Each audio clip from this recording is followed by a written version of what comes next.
नमस्ते दोस्त। क्या आप एक पुराना बाइक खरीदने जा रहे हैं? कौन सा बाइक खरीदेंगे आपको समझ में नहीं आ रहा है। गाड़ी का प्राइस क्या होना चाहिए वो भी समझ में नहीं आ रहा है। चलिए हम एक का बाद एक पूरा दिखलाएंगे। गाड़ी का कैसे आप चेक करेंगे, कैसे प्राइस होना चाहिए, पेपर्स क्या होना चाहिए, और गुप्त बात हम इस वीडियो में आप लोगों को कुछ बताएंगे। चलिए हम अब वीडियो शुरू करते हैं। दोस्त, आप जो भी गाड़ी खरीदने जा रहे हैं पहले देखिए उसका पेपर सही है क्या नहीं है। पेपर में देखिए 4 पेपर होता है। पहले ब्लू बुक होता है, एक इंश्योरेंस होता है, एक टैक्स टोकन होता है, एक पॉल्यूशन सर्टिफिकेट होता है। ब्लू बुक में आप चेक कीजिए क्या इंजन नंबर है, चेसिस नंबर है, पार्टी का नाम क्या है, कितना सीसी का गाड़ी है, सभी देखिए। गाड़ी क्या लोन में खरीदा गया, उसका एनओसी है क्या नहीं है वो भी देख लीजिए। ये सब जरूरी होता है नाम ट्रांसफ़र करने के लिए। और एक ठो चीज़, ये बड़ी गुप्त वाला बात है, कोई नहीं आपको बताएगा। आपका फ़ोन में एम परिवहन ऐप्स डाउनलोड कीजिए और ब्लू बुक में जो स्टेटमेंट आपको मिला है और एम परिवहन में सेम है क्या नहीं है वो देख लीजिए। इंश्योरेंस भी यहाँ पर दिखला देते हैं गाड़ी में कितना दिन है, दोनों सेम होना चाहिए तो आपको कॉन्फिडेंस लेवल ऊपर में रहेगा। जो आप जो गाड़ी खरीदने जा रहे हैं उसका सभी पेपर ओके है। इसके बाद आप गाड़ी का एक एक पार्ट्स देखिए और चेक कीजिए। हम 1 बाई 1 आपको सब कुछ बता रहे हैं।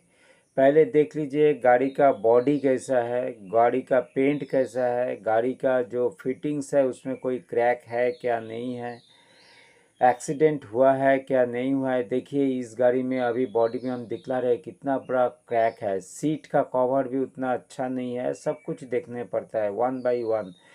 गाड़ी का हैंडल बेंट है क्या नहीं है वो भी देखिए। इसके बाद दोनों टायर बढ़िया से चेक कीजिए। टायर में अगर ग्रिप अच्छा है तो ओके, अगर नहीं है तो आपको बदलना पड़ेगा। बदलने का मतलब दो दो करके 4,000 रुपया खर्चा आपको ज़्यादा होगा। टायर कैसे चेक करेंगे, देखिए इस टायर में ग्रिप बहुत अच्छा है, पार्टी ने नया चेंज किया था। ये ग्रिप अगर अच्छा है तो ओके, अगर नहीं है तो बदलना है। यहाँ पर भी दोस्त हम एक सीक्रेट बात बताएंगे। देखिए एरो जहाँ पर हम दिखला रहे हैं वहाँ पर अगर आपको थ्रेड दिखाई पड़ रहा है मतलब गाड़ी का क्लच प्लेट ओके है। अगर ये थ्रेड दिखाई नहीं पड़ेगा, पीछे साइड चला गया तो मतलब क्लच प्लेट उतना अच्छा नहीं है। इसके बाद जो दोस्त बताएंगे ये बहुत इंपॉर्टेंट है, जो आपको कोई नहीं बताएगा। साइलेंसर का पीछे इसे उंगली घुसाइए, अगर गीला गीला कार्बन आया तो मतलब इंजन खराब है, मत खरीदिए। इंजन बनाया अगर सूखा निकला जैसे आप देख रहे हैं मतलब इंजन एकदम ओके है, नो टेंशन। चेन स्प्रोकेट भी बढ़िया से चेक करना है। अगर चेन स्प्रोकेट खराब है तो 1,500 रुपया का खर्चा है। दांत अगर सही है तो चेन स्प्रोकेट ओके। एक बार चक्का घुमा करके देख लीजिए, हर दाता चेक कीजिए। दोस्त क्या क्या हम बता रहे हैं आप खाता पेन में नोट करते जाइए, नहीं तो आपको याद नहीं रहेगा। नोट करने से आपको सब कुछ चेकिंग हो जाएगा। चलिए इसके बाद बताते हैं गाड़ी का इंजन का साउंड का बारे में। एक बार स्टार्ट कीजिए और साउंड तो सुनिए ठीक है क्या नहीं है। अब चेक करेंगे आगे का सॉकर पाइप, यहाँ पर दागी हो जाता है। दागी होने का मतलब दोनों पाइप बदलना है, ये भी ध्यान रखिए। एक एक पाइप का प्राइस कम से कम कोई भी गाड़ी का 1,000 रुपया का से भी ऊपर है। गाड़ी का एक तो मेन पार्ट्स होता है बैटरी। बैटरी चेक करने के लिए गाड़ी का इग्निशन स्विच ऑन कीजिए और 3-4 बार सेल्फ लीजिए। अगर सेल्फ ले रहा है मतलब बैटरी ओके है, ये ध्यान रखिए। 3 साल होने के बाद बैटरी चेंज करने पड़ता है। दोस्त मीटर तो ध्यान से देखिए, इस गाड़ी 91,614 किलोमीटर चल चुका है, मतलब गाड़ी का लाइफ आधा से भी ज़्यादा ख़त्म है। इसके बाद गाड़ी स्टार्ट करने के बाद इसका किलोमीटर्स देखिए, स्पीड मीटर देखिए, ऑडोमीटर देखिए, सब कुछ चेक कीजिए। गाड़ी में क्या है नहीं है बड़ी ध्यान से चेक कीजिए। हम जो जो बात बोल रहे हैं आप नोट करते जाइए और देखते जाइए। गाड़ी का मेन पार्ट्स होता है स्पार्क प्लग। स्पार्क प्लग खोल करके अगर आप एक बार चेक कर लेंगे तो बहुत कुछ जानकारी हो जाएगा। देखिए हम एक एक करके दिखला रहे हैं। देखिए सीट के ऊपर मैंने 4 स्पार्क प्लग रखे। अगर ये प्लग का हेड ब्राउन कलर का है, ब्राउन कलर, ब्राउन कलर का मतलब इंजन ओके है, ब्लैक का मतलब पेट्रोल खाता है। गाड़ी में बैठिए, हैंडल पकड़ करके देखिए हैंडल सीधा है क्या नहीं है, और हैंडल का मूवमेंट भी चेक कीजिए, फ्री मूवमेंट है क्या नहीं है। अगर नहीं है तो वॉल्डेसर बदलना है। गाड़ी एक बार स्टार्ट कीजिए, उसके बाद हेडलाइट का बीम भी कोई दीवार में गिरा करके देख लीजिए, बीम सही गिर रहा है क्या। अप एंड लो दोनों चेक कीजिए।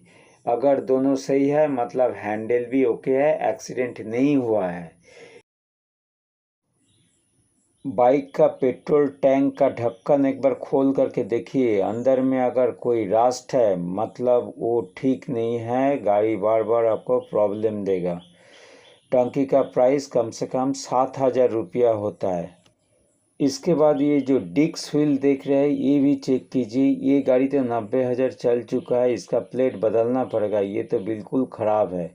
एक एक डिस्क व्हील का प्राइस कम से कम 1,200 रुपया होता है।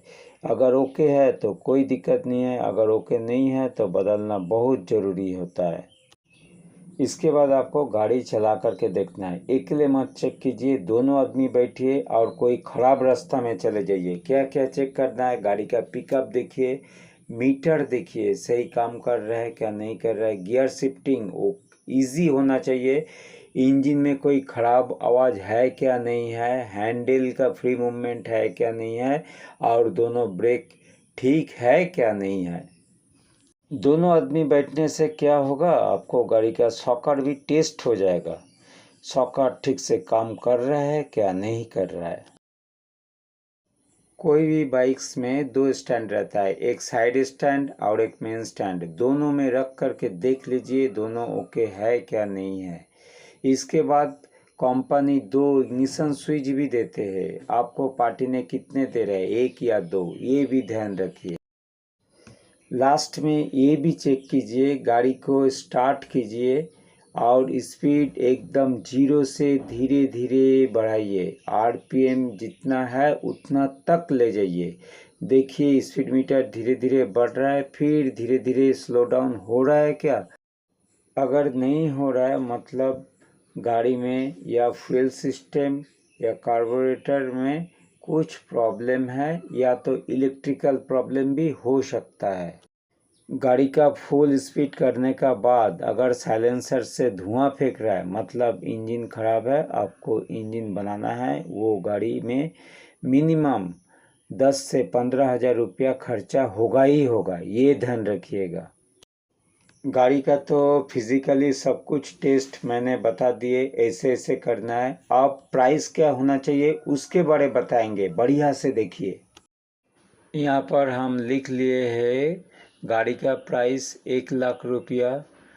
गवर्नमेंट मुझको परमिशन देता है 15 साल चलाने के लिए, और गाड़ी का इंजन 1,00,000 से 1,50,000 किलोमीटर एक 100 सीसी का बाइक चलता है।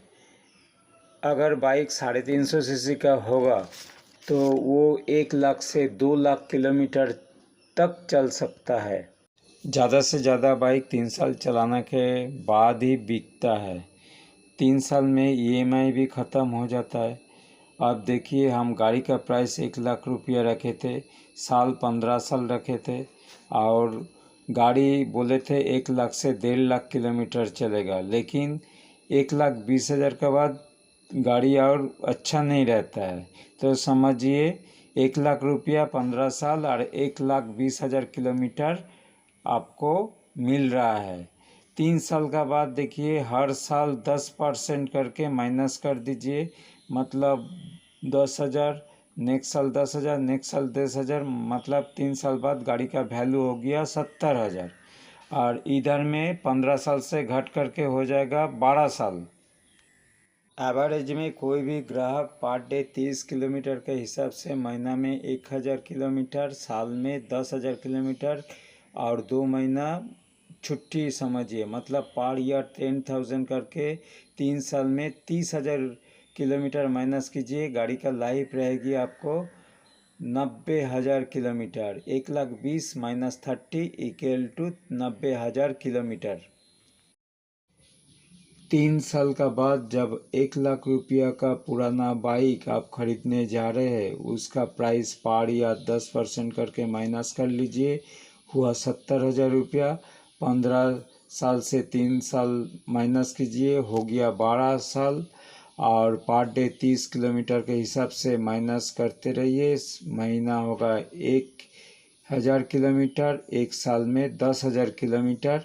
2 महीना आपको छुट्टी रहेगा, आप नहीं चला पाएंगे, मतलब हो गया पर ईयर 10,000 करके 3 साल में आपको हो गया 30,000 किलोमीटर। 30,000 किलोमीटर अब 1,20,000 किलोमीटर लाइफ से घटा करके वो आएगा 90,000 किलोमीटर, मतलब 70,000 रुपया 12 साल और 90,000 किलोमीटर आपको मिलेगा। अब देखिए दोस्त, 3 साल में बहुत कुछ ख़राब हो जाता है, जैसे tyre, battery, chain sprocket, disc wheel, clutch overhauling, engine oil, spark plug, air filter. फिर इतना काम करने के लिए कुछ लेबर चार्ज भी होता है, कम से कम हम 10,000 रुपया पकड़े। ये एक तो राफ हिसाब है, किसी में कुछ कम होगा, किसी में कुछ ज़्यादा ही होगा, तो हम 10,000 रुपया और माइनस कर देंगे वो 70,000 रुपया से। 3 साल बाद मैंने बोले थे गाड़ी का वैल्यू हो गया 70,000 रुपया माइनस 10,000 इक्वल टू 60,000 रुपया अभी का वैल्यू। अगर गाड़ी 4 साल पुराना होगा तो लास्ट ईयर आप 10% माइनस मत कीजिए, लास्ट ईयर आपको माइनस होगा 6%, जितना दिन गाड़ी रहेगा पर ईयर 6% माइनस कीजिए, मतलब 70,000। 6% हो गया 4,900 रुपया, इक्वल टू होगा 4 साल बाद गाड़ी का वैल्यू 65,100 रुपया। इसके बाद बाकी जैसे माइनस किए थे गाड़ी का पार्ट्स पुर्जा खराब, वो माइनस करके गाड़ी का एग्जैक्ट वैल्यू निकलेगा। इतना कुछ जानकारी लेने के बाद आप पार्टी से ज़रूर एक बार पूछिए गाड़ी क्यों बिक रहे, क्या गाड़ी में किसी का डेथ हो गया या गाड़ी में किसी का एक्सीडेंट हो गया, ये जानकारी लेना ज़रूरी है। मैंने तो आप लोगों को बहुत कुछ बता दिए। गाड़ी देखने का टाइम एक कागज़ में सब कुछ लिख करके ले जाइए, क्या क्या देखना है, कुछ भी आइटम नहीं छूट जाना चाहिए। गाड़ी कौन चला रहा है, उसका उम्र कितना है ये भी देखिए। कम उम्र का लड़का का गाड़ी होगा तो वो ज़्यादा ख़राब हो जाता है, रफ यूज़ करता है। अगर ज़्यादा उम्र वाला आदमी रहेगा तो गाड़ी सही रहता है, ये एकदम 100% जानकारी रखिए। और एक ठो बात है, गुप्त बात, ये सब गाड़ी किस लिए यूज़ होता था, कोई फ्लिपकार्ट का काम के लिए यूज़ कर रहा है, अमेज़न का डिलीवरी बॉय का है, या कोई सेल्समैन दिन भर 100 किलोमीटर घुमा रहा है, वो गाड़ी मत लीजिए। गाड़ी में कुछ नहीं रहता है, आप पूरा ठग जाएंगे। सब कुछ देख लेने का बाद जब फाइनल डील कर जाएंगे, पूरा पेमेंट मत कीजिए, कम से कम 1-2 हज़ार रुपया ड्यू रखिए। कंप्लीट पेपर जब तक आपका हाथ में नहीं आता है, पूरा पेमेंट मत कीजिए। काम सब कंप्लीट हो जाने के बाद आधार कार्ड का जेरॉक्स लीजिए, सेल लेटर में साइन भी करवा लीजिए, ये भी ज़रूरी है। और जब नाम ट्रांसफ़र करना है, ये पेपर सब कुछ आपको बड़ी इम्पोर्टेंट है।